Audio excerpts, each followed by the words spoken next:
escuchando su palabra. Nuestro buen Dios, realmente podemos nosotros decir con nuestros labios que le amamos, que usted es el soberano, Señor, de nuestro corazón, pero con nuestras acciones demostrar todo lo contrario a veces.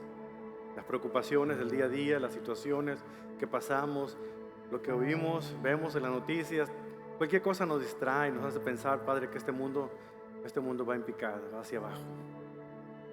Pero qué bonito es recordar, Señor, que usted tiene control de cada situación, de que no hay nada más importante en este mundo que pensar en la eternidad, y en esta eternidad que pasaremos delante de su presencia. Sin embargo, Señor, este tiempo que vivimos en la tierra es tan corto, pero a veces no estamos conscientes de ello. Ayúdenos al estudiar su palabra a darnos cuenta de que la eternidad debe ser la meta que nosotros tenemos que aspirar a llegar. En lugar de preocuparnos por el día a día y el aspecto de cada año, que cada cosa que hagamos, Padre, pueda ayudarnos a acercarnos más delante del trono de su gracia. Y darnos cuenta, Padre, que cada día usted quiere trabajar en nosotros para hacernos más y más y más parecidos a la imagen de su Hijo. Ayúdenos, aún en contra de nuestros deseos, ayúdenos a poder ser sensibles a su voz. Háblenos a través de su palabra. Enséñenos, Padre, que a través de esta palabra bendita usted nos purifica, nos hace, Señor, enteros, completos. Y aunque nunca seremos perfectos en este mundo, somos perfectos en el amado que es su Hijo Jesucristo. En el nombre precioso de Jesús pedimos todo esto. El pueblo de Dios dice amén. Pueden tomar asiento, hermanos.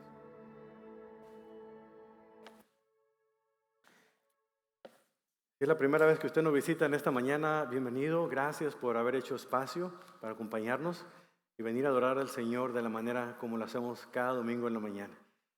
Si usted es bilingüe, a las 9 de la mañana tenemos un servicio en inglés completamente, con un sabor latino. Y bueno, este servicio en español, con un sabor gringo también. Que Dios les bendiga. Gracias por acompañarnos este día.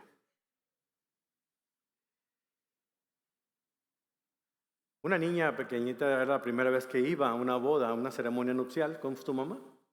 Y todo le parecía increíblemente maravilloso. Mientras estaba la pareja enfrente en el altar, voltea a ver a su mamá y le dice así bajito al oído: mami, ¿por qué la novia está vestida de blanco? Y la mamá discretamente le dice: wow, el blanco refleja toda la alegría que ella siente por este día tan especial, hija. Ah, entonces ¿por qué el novio viene vestido de negro?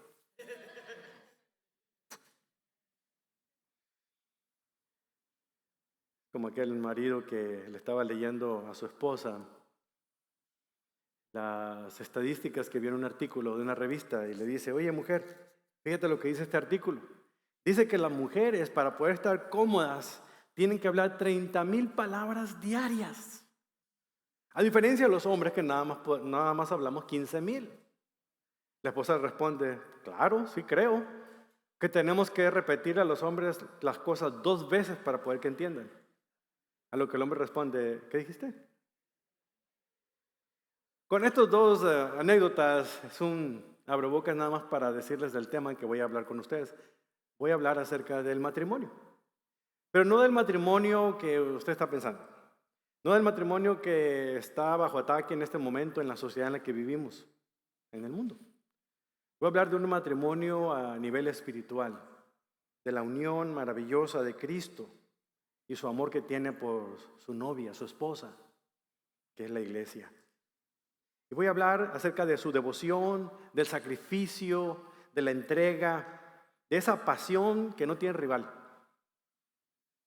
de ese corazón de Jesús que se vuelca realmente al pensar en el momento en el que va a estar para siempre y por la eternidad con su amada esposa.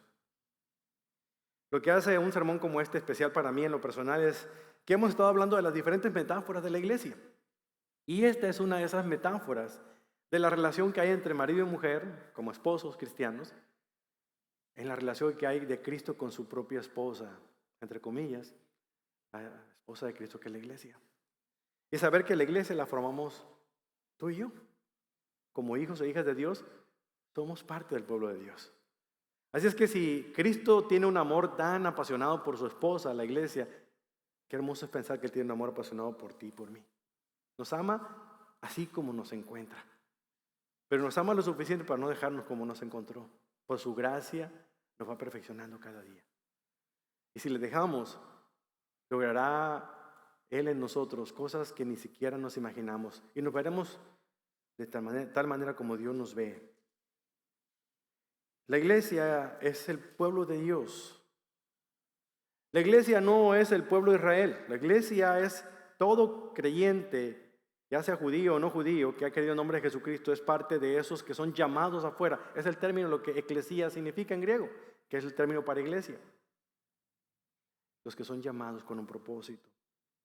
En esta relación de un esposo hacia su amada esposa o su novia, esta analogía que encontramos en el Nuevo Testamento, en algunas de las cartas y en el libro de Apocalipsis que leyó hace un rato nuestro hermano Samuel, encontramos también una tipología de esta metáfora en el Antiguo Testamento. Hay varios pasajes, dos de ellos, por ejemplo, en Isaías capítulo 6. Dice, entonces Dios se regocijará por ti como el esposo se regocija por su esposa. Luego, en una historia increíble que les recomiendo que lean con detenimiento, porque a veces tiene uno que leer 2 veces para darnos cuenta de lo que Dios estaba tratando de decirle a su amada esposa, que es su pueblo, que había sido infiel porque se había ido detrás de otros ídolos. Me refiero al profeta Oseas, cuando le pide que tome por esposa a alguien que se prostituye. En Oseas capítulo 2, versículo 19, el Señor le dice al pueblo de Israel, te desposaré conmigo para siempre, ¿sí? Te desposaré conmigo en justicia y en derecho, en misericordia y en compromiso. Te desposaré conmigo en fidelidad y tú conocerás al Señor. Esta analogía de verse Él como el novio y ver a su pueblo como la novia, sean hombres o sean mujeres, quienes conforman el pueblo de Dios, no se sienten incómodos, muchachos, no les van a pedir que se pongan vestido de novia. Pero ver esa analogía realmente nos ayuda a pensar del amor tan grande que Dios tiene hacia la iglesia. Y si Dios inventó el matrimonio y Él tiene la patente y no la quiere compartir con nadie, algunos se la tratan de falsificar, por cierto, porque el matrimonio es entre un hombre y una mujer, punto, tal como lo vemos en la Escritura. Dios, cuando creó al hombre y a la mujer, creó a Adán y Eva, jamás hizo a Adán y Esteban. Él pensó claramente en la unión de un hombre a una mujer para toda la vida. Y aquí vemos reflejado ese aspecto. En el Nuevo Testamento, el apóstol Pablo, cuando escribió la carta a los Corintios, en 2 Corintios 11 les dice, pues los celo a ustedes en el celo de Dios mismo, con el celo de Dios mismo. Los prometí como una novia para su único esposo, Cristo. Y luego ese pasaje en Apocalipsis tan maravilloso de aquella novia ataviada lista, presentada hacia el novio, que es el Cordero Jesucristo. Dice, alegrémonos y llenémonos de gozo y démosle honor a Él, porque el tiempo ha llegado para la boda del Cordero y su novia se ha preparado. Viene vestida de lino blanco, el más fino, que demuestra las acciones de los que son suyos. Dios ama a su pueblo, Dios ama a su iglesia, Dios ama a su novia, a su esposa. Y si hemos sido amados de tal manera, lo que nosotros tenemos que hacer como hijos e hijas suyos, como parte del pueblo de Dios, es demostrar ese amor que hemos recibido de Él hacia los demás. Alguien dijo en una ocasión, estar en el cielo con aquellos santos que amamos será eterna gloria, pero vivir aquí en la tierra con aquellos que conocemos, esa es otra historia. Es verdad, a veces nos cuesta llevarnos bien con otras personas. Nos llevamos bien con los que nos caen bien, con los que son nuestros familiares, algunas veces, o con aquellos que realmente se identifican con nosotros, pero aquellos que no conozco, aquellos que me manda el Señor a amar, siendo extranjeros, extraños, diferentes a mí, cuesta. Pero porque es costoso, debe ayudarnos a darnos cuenta de este mandato que vemos aquí en estos pasajes. La idea central es esta: ámense unos a otros como Jesús ama a su novia, a su esposa, la iglesia. Así debemos amarnos. Con el amor que le tiene a la iglesia, debemos amarnos unos a otros como iglesia que somos, pues. Porque la iglesia somos el cuerpo de Cristo. Todos nosotros en conjunto, no uno solo. En Efesios capítulo 5, el apóstol Pablo nos habla de la relación de amor entre el hombre y la mujer, que son casados, el hombre, el matrimonio cristiano, y lo usa como una analogía para mostrar el tipo de unidad que debe haber entre el cuerpo de Cristo. Efesios, si pudiéramos resumirlo en una palabra, hablamos de la unidad que el creyente debe tener, de caminar de manera digna del llamado que tiene a ser representante de Dios aquí en la tierra. Esa unidad la vemos reflejada. Y el Señor Pablo cuando llega al capítulo número 5 de Efesios, está dando una forma práctica de decir, miren, la unidad de ustedes como cuerpo de Cristo debe ser de tal manera del amor y el respeto que se tienen el marido y la esposa, los padres con los hijos y los empleados con los empleadores. Y aquí empieza a hablar de este aspecto. Si traen sus Biblias en Efesios capítulo 5 van a encontrar esta analogía tremenda. Efesios capítulo 5, voy a comenzar con el versículo 25. Me voy a saltar a propósito las palabras que Pablo le dice a las esposas de sometimiento y todo eso, porque pues eso es tema para otra historia, otro día. Pero ahorita el enfoque es de vernos como la esposa. Por lo tanto, aun cuando Pablo le habla 3 versículos nada más en nuestras Biblias a la esposa, hay 9 que le habla al marido. Así que cambia un poquito la idea de que es verdad, el hombre habla menos, pero tiene que escuchar más. Y aquí Pablo se devuelca en consejos para él, de la manera como debe amar a su esposa el esposo cristiano. Pero recuerden, no pierdan de vista que el enfoque del apóstol Pablo aquí no es tanto en las relaciones matrimoniales. Siendo él soltero, está hablando a los casados aquí, está hablando a todos los solteros y a los casados en general, de decirles, este es el ejemplo que está poniendo aquí. De así como el hombre y la mujer se aman y se respetan mutuamente, así debemos hacerlo todos nosotros como cuerpo de Cristo. Porque somos la iglesia, somos el cuerpo, somos la esposa del Señor Jesucristo. Ámense unos a otros, así como Jesús ama a su esposa. 2 puntos voy a ver. 1, la relación más desafiante que usted se puede imaginar está aquí, en esta analogía que presenta el apóstol Pablo, en esta metáfora de la relación matrimonial de la esposa de Cristo. Y el segundo punto son las palabras, el consejo que da el apóstol Pablo a los creyentes, de que el hombre debe amar a su esposa con un amor muy especial. Y voy a ver de entre este segundo punto 2 cosas que quiero que presten atención ahí en sus Biblias. El tipo de amor con el que debemos amarnos y la mejor manera en la cual nosotros podemos entender y comprender que debe ser la extensión de ese amor, hasta dónde tenemos que llegar. Primero veamos esta relación tan desafiante que nos muestra aquí el apóstol Pablo. Pero déjenme decirles algo.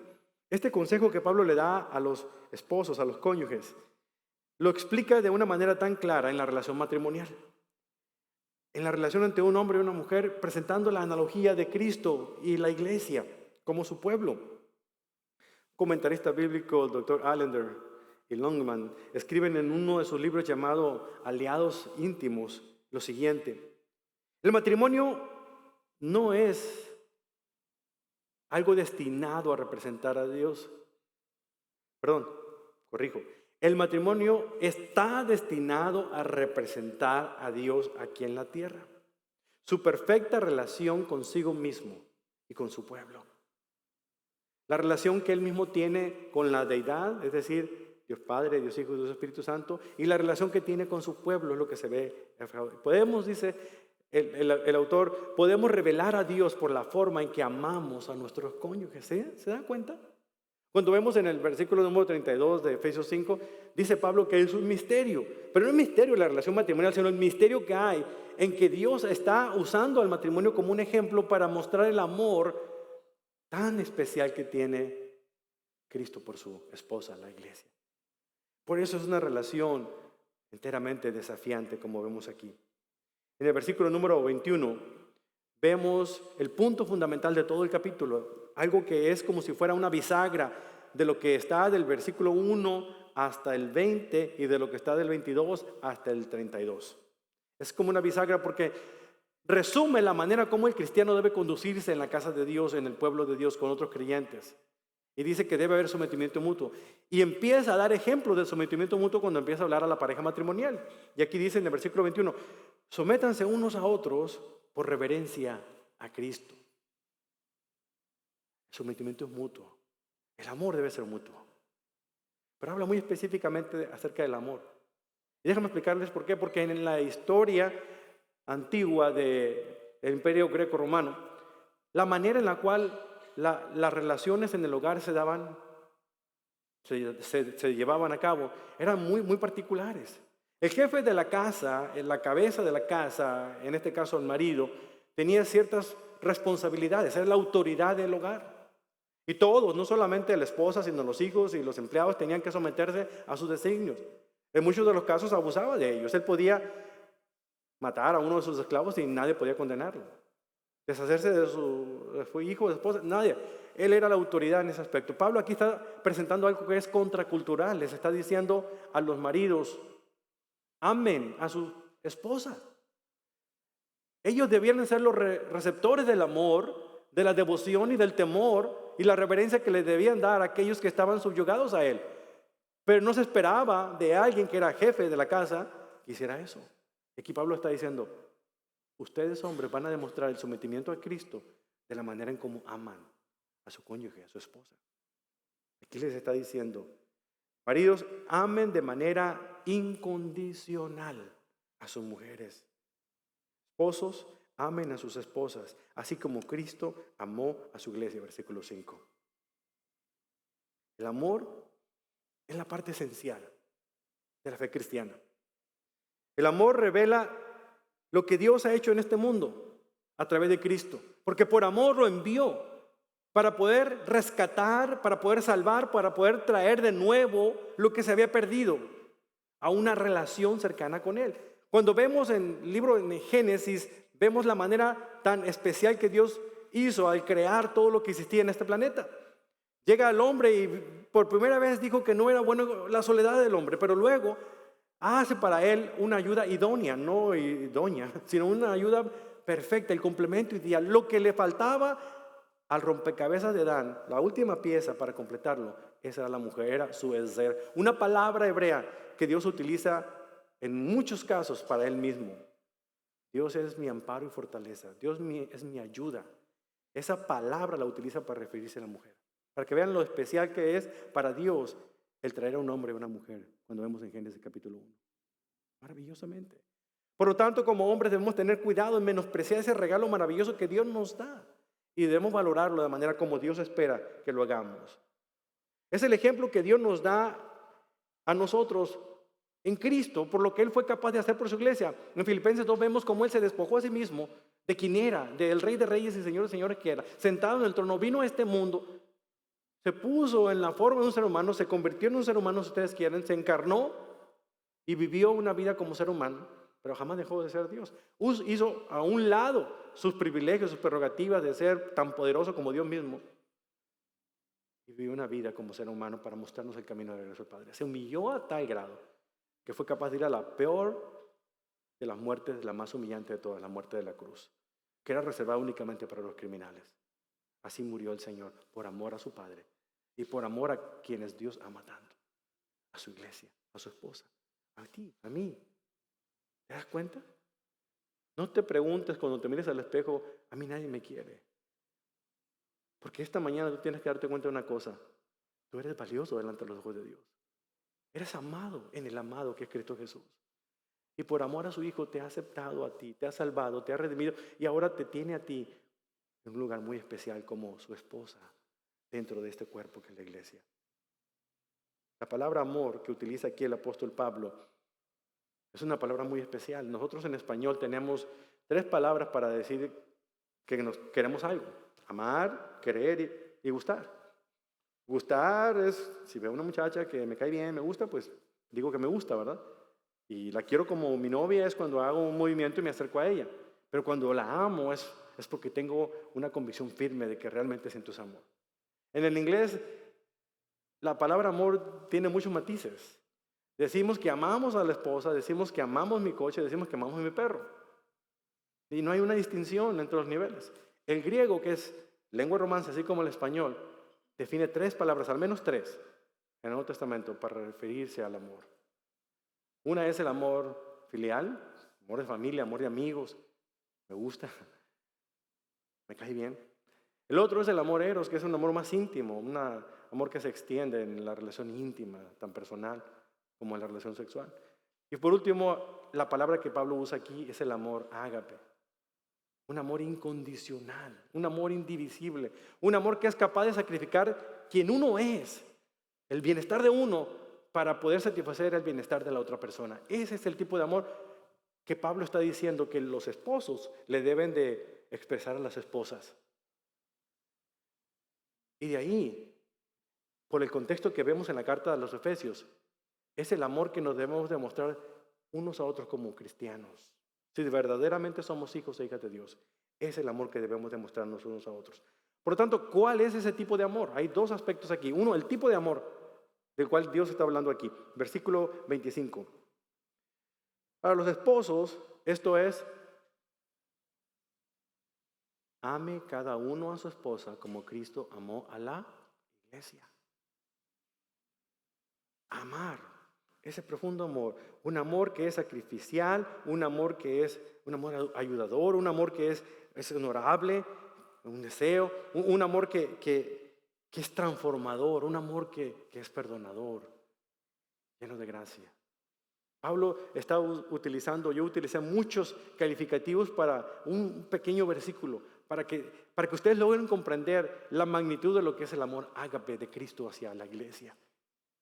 Y ese es el reto, el amor que quiere que nosotros nos podamos expresar unos a otros como creyentes. Y sobre todo, que comencemos en nuestra casa, ahí, con nuestra propia familia, con nuestro cónyuge, con nuestra esposa. Así que, hombres, Dios está siendo muy personal aquí con nosotros a través de Pablo. Tomemos nota de lo que está queriendo decir aquí el Señor. Amemos como el Señor espera que amemos, de la manera que Él espera que nosotros amemos. Versículo 25. Para los maridos eso significa: ame cada uno a su esposa como Cristo amó a la iglesia. Él entregó su vida por ella a fin de hacerla santa y limpia al llevarla mediante la purificación de la palabra de Dios. Lo hizo para presentársela a sí mismo como una iglesia gloriosa, sin mancha ni arruga ni ningún otro defecto. Será en cambio santa e intachable. Eso es lo que Pablo nos dice aquí. Este es el tipo de amor sacrificial. Este es el tipo de amor que Él espera. El comentarista John Stott habla aquí de una manera muy particular con respecto al tipo de amor que debemos mostrarnos. Dice: la cabeza de la iglesia es el novio de la iglesia, o sea, Cristo. No la aplasta a la iglesia, sino más bien se sacrificó para servirla, para que ella pudiera convertirse en todo lo que Él anhelaba que ella fuera. Es decir, ella misma en la plenitud de su gloria. De la misma manera, el esposo nunca debe usar su liderazgo para aplastar o sofocar a su esposa o frustrarla para que no sea ella misma. Su amor por ella lo llevará por un camino exactamente opuesto. Él se entregará por ella para que ella desarrolle todo su potencial bajo Dios y así se convierta en lo que ella debe ser de acuerdo a su voluntad. Quise leer todo esto porque realmente me parece interesante que muchas veces sacamos este texto fuera de contexto. Hablamos del matrimonio y si no somos cuidadosos, empezamos a decirle a la mujer que debe estar sometida y esclavizada al hombre. Y el hombre demostrar el amor de alguna u otra manera, pero es tan profundo lo que Pablo está diciendo al hombre. Está hablando aquí que debe mostrar su amor de manera santificador, purificador. Un amor que tiene un propósito de transformar vidas. ¿Cómo podemos hacer nosotros eso como seres humanos? ¿Cómo podemos demostrar ese amor del cual vemos aquí Cristo reflejando por la iglesia? A lo mejor significa, hombres, que nosotros tenemos que tener más cuidado a la hora de tratar de convivir con nuestras mujeres. Pablo lo decía, que ame a su esposa debe honrarla conviviendo con ella como un estudiante de ella. Aprender qué es lo que le gusta, qué es lo que no le gusta. Y sobre todo hay un ejemplo bien práctico. Ahora que ha empezado la temporada de fútbol americano, en lugar de hacer como aquel esposo que le dice a la esposa cuando prende el televisor porque va a empezar la temporada de fútbol: a ver, cariño, dime, ¿hay algo que quieras decirme antes de que empiece la temporada? No haga eso. Dediquemos el tiempo, hagamos el espacio. Es una manera de demostrar ese amor sacrificial, dejando las cosas que le gustan a uno. Sí, aunque usted no lo crea, a lo mejor a su esposa le gustaría que usted la acompañara a la tienda, al centro comercial, en lugar de ir ella sola. Yo sé que eso es todo un sacrificio, pero vale la pena. Pensemos en esto. La manera como Cristo amó a su esposa, a la iglesia, es la forma como el marido cristiano debe amar a su esposa. O tal vez significa algo más grande. Significa que en lugar de mudarse de casa porque le dieron un trabajo nuevo en otro estado, se quede un tiempo acá, aun cuando ganen menos. Para que ella pueda echar raíces, para que ella se acostumbre a que haya estabilidad, a que usted no está buscando la oportunidad. Yo les voy a decir una cosa, me ha costado un año, finalmente puedo hablar con mi esposa pensando en el futuro. Porque siempre al principio hablábamos y como vivíamos con cajas todavía por todos lados, nos tomó mucho tiempo acomodarnos. Pensábamos que en cualquier momento la maleta estaba lista para irnos a otro lugar, pero no, estamos aquí porque Dios nos trajo. Ahora estamos más que listos para invertir nuestras vidas en lo que Dios quiere que hagamos. A la esposa le gusta ese tipo de situaciones nuestras, hombres, que podamos nosotros dedicar ese espacio. Pablo aquí está hablando de que este amor debe ser caracterizado en nuestros matrimonios de una manera tan clara, en la cual debe caracterizar las relaciones en la iglesia. Déjenme decirles una cosa. Si el matrimonio funciona de la manera como Dios lo ha creado, de la manera como Él lo inventó, entonces podemos decir que la iglesia funciona de la manera como Dios lo espera. Porque no hay iglesia que no se componga con el fundamento de la familia. Aunque haya muchos solteros aquí, se sientan incómodos de estar hablando de esa cosa, déjenme decirles algo. Esto es para todos nosotros. Un día estaba dando unas conferencias, no estaba casado, yo voy a cumplir apenas 10 años de casado. En el principio en un pastorado que tuve allá en Dallas, en el norte de Dallas. Y estaba dando unas conferencias acerca de Efesios y otros lugares hablando del matrimonio rumbo al diseño original. Recuerdo que había estado visitándonos una pareja que venía de México, que eran conocidos, personas familiares de una persona que asistía a nuestra iglesia, pero ellos eran conocidos por ser conferencistas internacionales de matrimonio. Y cuando llegaron allá me vieron hablando un poquito acerca de este tema. Al final el hombre quiso venir a hablarme y yo pensé, wow, yo sé quién era él, ¿no? Un conferencista internacional de matrimonios. Dije yo, me va a lo mejor decir, oye, qué buen punto hiciste, lo otro, o me va a ayudar unos puntos de qué incluir en mi siguiente plática acerca de la relación matrimonial. No, lo que me dijo fue, wow, eres valiente, qué descaro. ¿Cómo? Sí, o sea, ¿cómo te atreves tú a hablar de matrimonio siendo soltero? Y no supe qué responderle. Ay, pero el Espíritu Santo empezó a trabajar en mí de una manera, bueno, no el Espíritu Santo, no, lo confieso. Algo dentro de mí empezó a trabajar y le respondí, no, tiene razón. Por eso llamo a la serie Palabras de los solteros a los casados. Y a quien voy a utilizar es a Jesús, al apóstol Pedro y al apóstol Pablo, porque uno no se casó, el otro tampoco y el otro hasta viudo fue, tal vez. Entonces los solteros tienen mucho que decir, sobre todo cuando vamos a la Escritura, que sea la Escritura la que nos ayude en ese aspecto.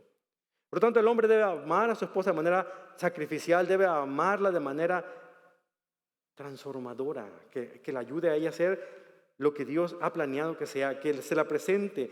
Dice aquí, pura y sin mancha delante de Él, lavada por medio del agua de la palabra.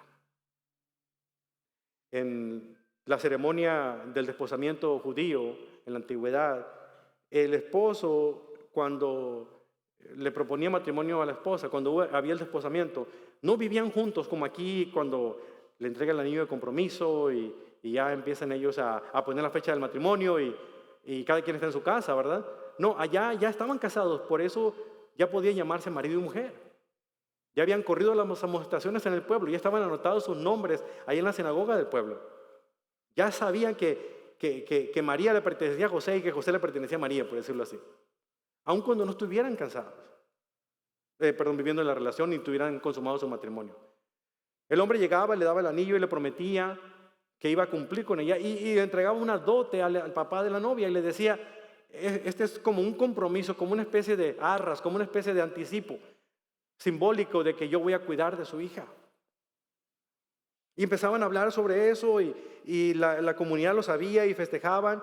Y después el hombre regresaba a la casa de su papá a trabajar, a lo mejor construía un cuarto extra para que cuando se diera el tiempo de la ceremonia, cuando fuera a recoger a la novia, a traérsela a vivir con él y tener la boda nupcial, ya estuviera listo, ya sea una casa o un cuarto o una casita pequeña ahí.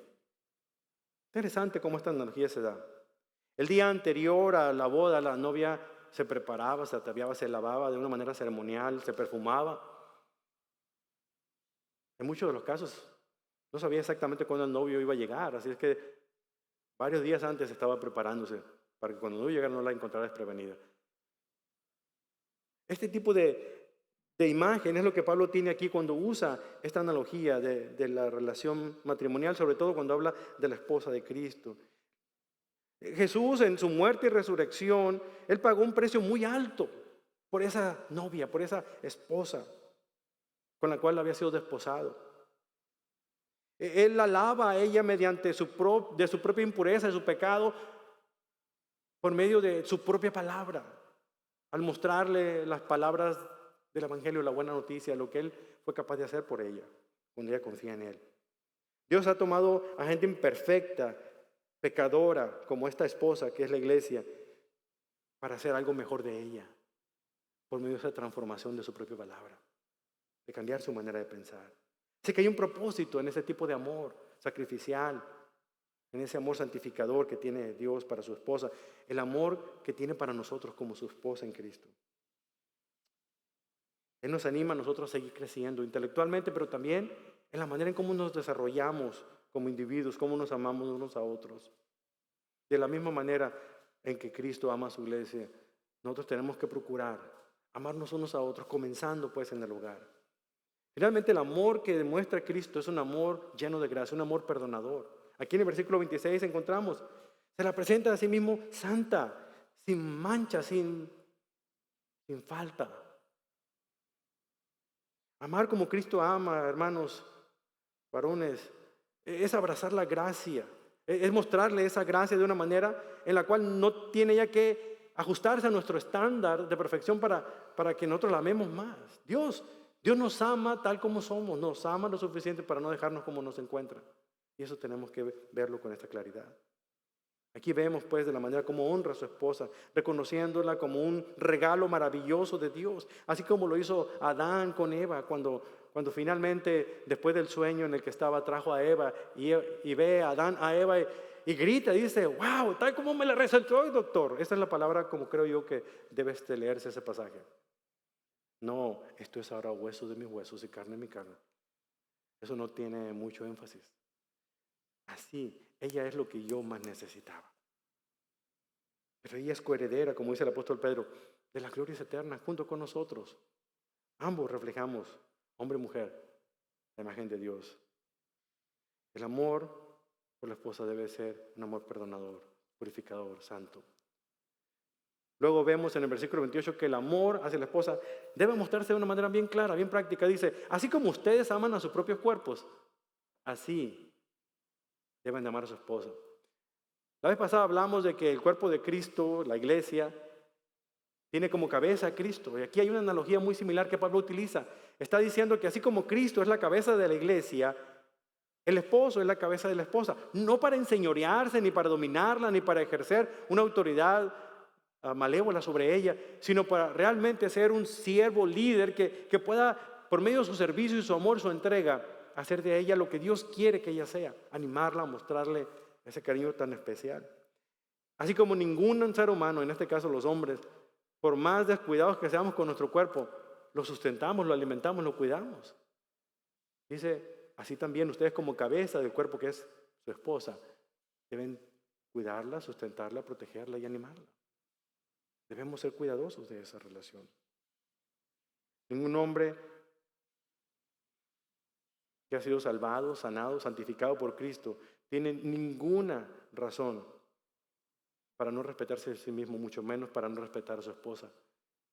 Entre las cosas de Dios, la violencia doméstica, el abuso verbal, el abuso sexual, el abuso de cualquier clase hacia alguien de nuestra familia, sobre todo nuestra esposa, no tiene cabida. Es una de las razones por las cuales mientras damos consejería a los pastores, cuando sabemos que hay un tipo de violencia doméstica, de abuso sexual, nosotros tenemos que intervenir y pedir a las personas que se separen por un tiempo. Aun cuando nosotros abogamos porque el matrimonio esté unido, cuando una situación no está arreglada, uno pide a la pareja ausentarse hasta que se arreglen las situaciones. Y si no se arreglan, entonces que haya una separación. Sobre todo cuando se corre peligro por esa persona. Versículo 29. Nadie odia a su propio cuerpo, sino que lo alimenta y cuida de él, así como Cristo cuida por la iglesia. Cristo tiernamente cuida por su cuerpo, que es la iglesia, ustedes y yo. Porque somos su cuerpo, como dice 1 Corintios 12. Porque nos ayudamos unos a otros. Y vea lo que dice el versículo 32. Aquí vemos lo que enfatiza el apóstol Pablo en este capítulo de una manera muy clara. Este gran misterio, dice, este gran misterio, es un gran misterio, pero ilustra exactamente la manera en que Cristo y la iglesia son uno. Por eso cita anteriormente el versículo en Génesis capítulo 1 donde dice, por tal manera el hombre dejará a su padre, a su madre, se unirá a su mujer y los dos serán un solo ser. Las lealtades cambian del lugar paterno o materno hacia la nueva relación matrimonial que es el cónyuge. Si la mujer sale de su casa y hacía caso a su papá, tiene que llegar a esta nueva relación y debe poner su lealtad hacia el esposo que Dios le ha dado. Lo mismo ocurre con el hombre. Así es que nada de decirle al marido, debieras preguntarle a mi papá, él sí sabe cómo hacer negocios. O nada de decirle a la esposa, a ti no te sale esta sopa como le sale a mi mamá. Se acabó. Tráguesela como se la tienen que tragar, porque realmente esa es la nueva relación que usted tiene y su lealtad debe estar ahí. Ayúdala, a lo mejor a hacer la sopa de otra manera. Pero nuestras lealtades son unos a otros. Pablo claramente está retomando algo que propio Jesús volvió a citar como un principio. ¿Se imaginan ustedes leyendo el libro de Génesis? Cuando Génesis 1:26 dice esto, Moisés que escribió el libro de Génesis, ¿en qué momento, en qué pudo haber estado pensando Adán cuando le dijo, por lo tanto el hombre deja a su padre y a su madre y se unirá a su mujer? Es un principio eterno. Cuando Dios estaba hablando con Moisés allá en el monte de Sinaí, es como si se interrumpiera a sí mismo y decía, a ver Moisés, ponme aquí entre paréntesis, este es un principio que quiero que todos los seres humanos sepan. Ya no son dos más, sino uno solo. Y Pablo está hablando de este ministerio aquí. Este ministerio es revelado diciendo que la unidad del cuerpo de Cristo, la cabeza y el cuerpo son uno. La unidad entre el marido y la mujer cristiana deben ser uno. La unidad de los creyentes unos a otros debiera ser uno. La unidad debe demostrarse. Dios ha creado el matrimonio como una imagen de la unidad de Cristo y su iglesia. De hecho, el libro entero de Éfesos habla acerca de la unidad, como les dije hace un rato. Desde el principio hablaba de la unidad entre los judíos y los gentiles. Bueno, aquí está hablando de la unidad que va a haber entre marido y mujer, padres e hijos, esclavos y amos. Habla de unidad. Y esta debe ser la idea que nosotros debemos tener. Cuando hagamos los votos matrimoniales debemos pensar realmente, ¿prometes estar con tu esposa en las buenas y en las malas, en la salud y en la enfermedad, en la riqueza y en la pobreza? Y terminar diciendo, y reflejar en tu amor hacia ella el amor que Cristo tiene hacia su iglesia, hasta que la muerte nos separe. La permanencia, la manera en cómo este amor de Dios por su pueblo es eterno. El matrimonio cristiano debiera ser ese reflejo de un amor eterno, indisoluble. Así es como Dios ve el matrimonio. De manera conclusa, el versículo 32 dice, este es el misterio. Por lo tanto, el hombre ame a su esposa, así como la esposa respete a su marido. Entendamos realmente que la unidad que tengamos como pueblo de Cristo es lo que vamos a traer al mundo. El verdadero amor que nos tenemos y el amor que Dios les tiene a ellos. Por ejemplo, como ejemplo. Por lo tanto, recibamos el amor de Cristo, pero no nos quedemos ahí. Ofrezcamos, mostremos el amor de Cristo a los demás. Esa debe ser nuestra encomienda como hijos o hijos. Estoy muy contento de saber que mi relación con Cristo no está supeditada por mi mal comportamiento. Dios no está evaluándome en base a mi comportamiento. No significa que el día en que me salvó, cuando confié en Jesús como mi Salvador, y luego caí en pecado, entonces Dios se molesta y luego me da una carta de divorcio. Tiene muchas razones para hacerlo, déjame decirlo, pero no lo hace. Su amor ha cubierto todas mis imperfecciones, aun aquellas que todavía no he cometido.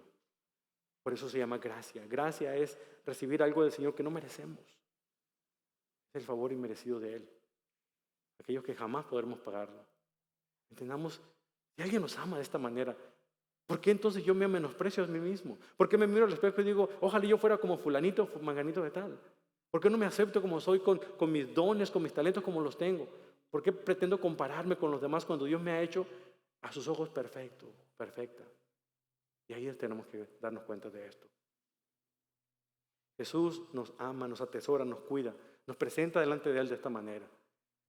Hombres, el reto que tengo para ustedes como maridos es ver a su esposa como ese regalo del Señor y recordarle a ella el valor tan grande que tienen delante de Él y para ustedes. Las palabras son muy fuertes y en muchos de los casos con ellas podemos construir o destruir. Nunca me olvido de aquella historia que leí hace mucho tiempo de un personaje llamado Johnny Lingo. En una de las islas polinesias había una costumbre en el pueblo. En esa costumbre era que cuando los jóvenes se iban a casar, iban a desposar a la amada, iban a la casa del papá y la costumbre era ofrecer una dote, es decir, un regalo simbólico hacia el padre de la novia para el desposamiento. Y la costumbre en ese pueblo en particular era ofrecer vacas. Por ejemplo, si una mujer era hermosa, sabía cocinar, sabía hacer los quehaceres del hogar, era bella, llegaba a costar hasta 2 vacas. Hasta 3 si la mujer lucía espectacular con una Miss Universo. El récord mundial en ese pueblo era haber ofrecido 4 vacas por una muchacha.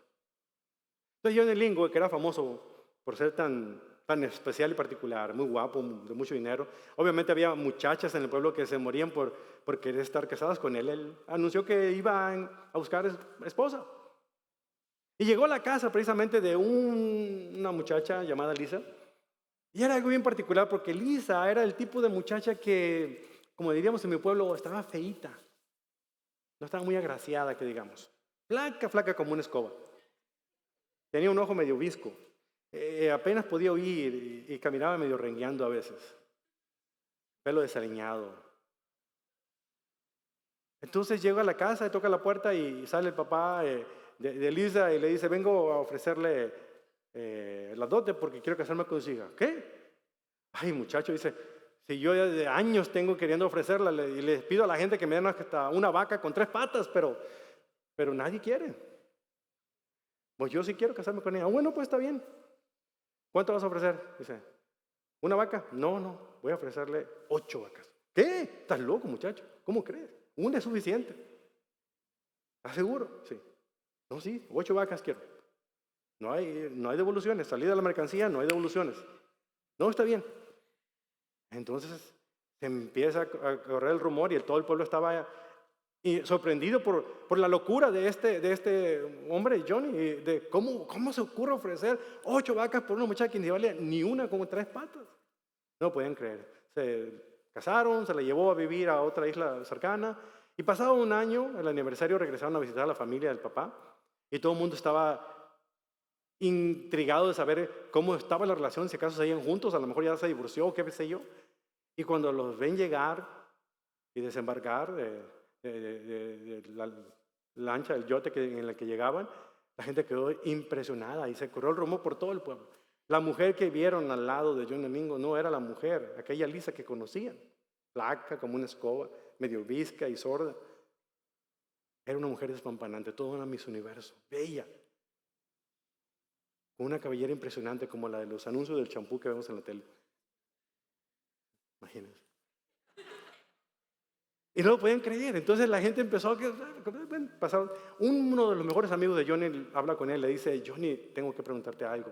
De verdad que me come por dentro eso. ¿Cómo fue posible que tú te llegaras a casar con esta muchacha como estaba? Pero yo no creo realmente cómo fue capaz de cambiar como lo hizo. Dame tu secreto. ¿Qué fue lo que hiciste? ¿Qué sucedió? ¿Por qué ahora luce ella realmente como la mujer más hermosa que estoy en el pueblo? Le dice, mira, es muy sencillo. Desde que ella nació, ella se acostumbró a escuchar que ella no valía más que una vaca con 3 patas. Y así creció su vida. Yo la visualicé a ella como una mujer que costaba hasta 8 vacas. Y cuando ella empezó a creer lo que yo veía en ella comenzó a creer que ella merecía eso también. Y su vida cambió. Ella se ve ahora como una mujer de 8 vacas. Cuando leí esa historia, yo hablé con mi suegro antes de casarme con su esposa y le ofrecí 20 vacas. No sabía por qué le decía eso, hasta que me escuchó este sermón. Pero déjenme decirles una cosa. El poder de nuestras palabras es impresionante, muchachos, hermanos, hermanas. Lo que digamos a nuestro cónyuge, a nuestra esposa, realmente la edifica o la destruye. Y es un regalo precioso que Dios nos ha dado. Y debiéramos tomar un poquito más de tiempo en pensar 2 veces lo que tenemos que comunicarle. Poder verla como Dios la ve, no como nosotros quisiéramos verla. Porque a veces nosotros somos tan idólatras que tenemos una imagen aquí adentro de cómo debiera lucir ella, sin preocuparnos de cómo debemos ir nosotros, de acuerdo a la mente de ella tampoco. ¿Por qué no la vemos como el regalo de Dios? ¿Y por qué no llevamos esta historia a una extensión más grande? ¿Por qué nos comenzamos a ver como iglesia, como el objeto, la niña de los ojos de Dios?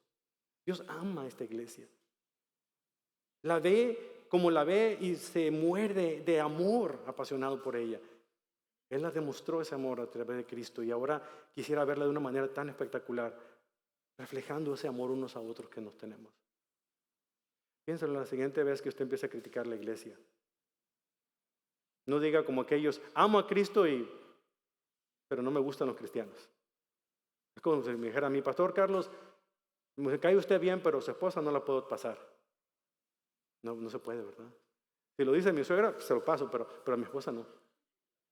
Pero piénsalo. No podemos decir que amamos a Cristo y no nos amamos unos a otros como iglesia. Tenemos que comenzar por ahí. Aprender a amarnos unos a otros como Cristo nos ama.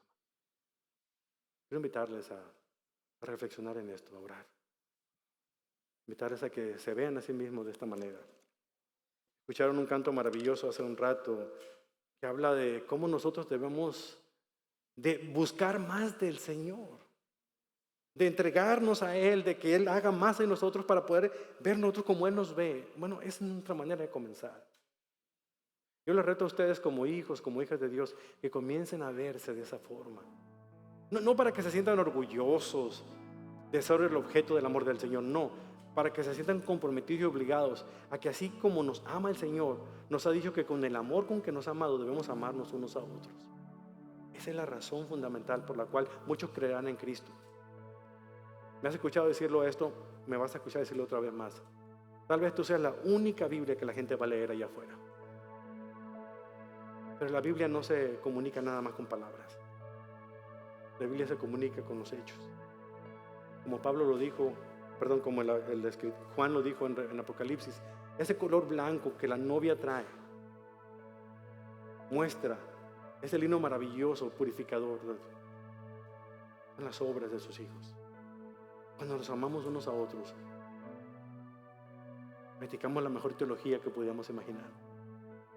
Comunicamos el amor de Dios por su pueblo, pero también comunicamos el amor que nos tenemos unos a otros como hijos de Dios. Dile al Señor estas palabras que vas a escuchar en este coro. Hazlas tus oraciones en este momento.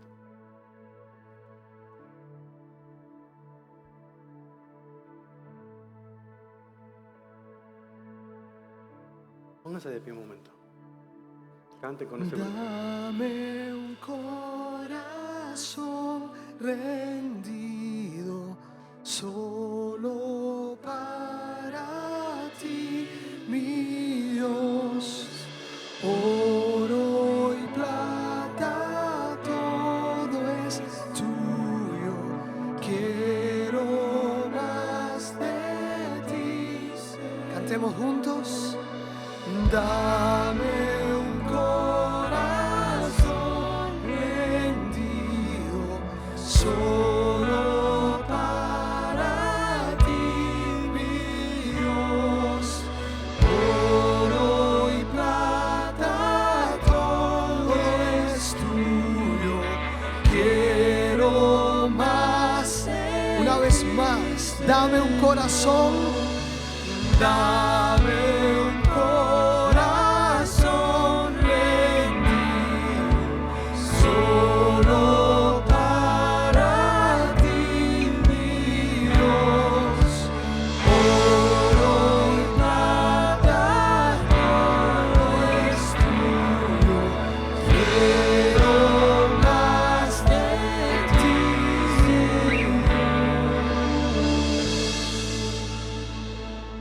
quiero terminar con esta oración, pero quiero pedirte un gran favor. Sal de tu silla, sal de tu lugar, hacia la orilla, tómense de la mano, hagamos un círculo grande. Y voy a explicarte por qué. Sal de tu lugar, hagamos un círculo grande, tomemos de la mano, vamos a orar juntos. Ese círculo me ayuda a recordar lo que en una ceremonia nupcial son las arras, son los anillos, de matrimonio. Los anillos son redondos y pareciera que no tiene principio ni fin. Así debe ser el amor que debemos tener unos a otros como cristianos, el amor que debe tener un esposo hacia la esposa, pero sobre todo es el amor que Dios nos tiene a nosotros. No tiene fin, no tiene principio, nos ha amado siempre. Los anillos de matrimonio están hechos del más puro de los metales, el oro, el más puro, el más hermoso.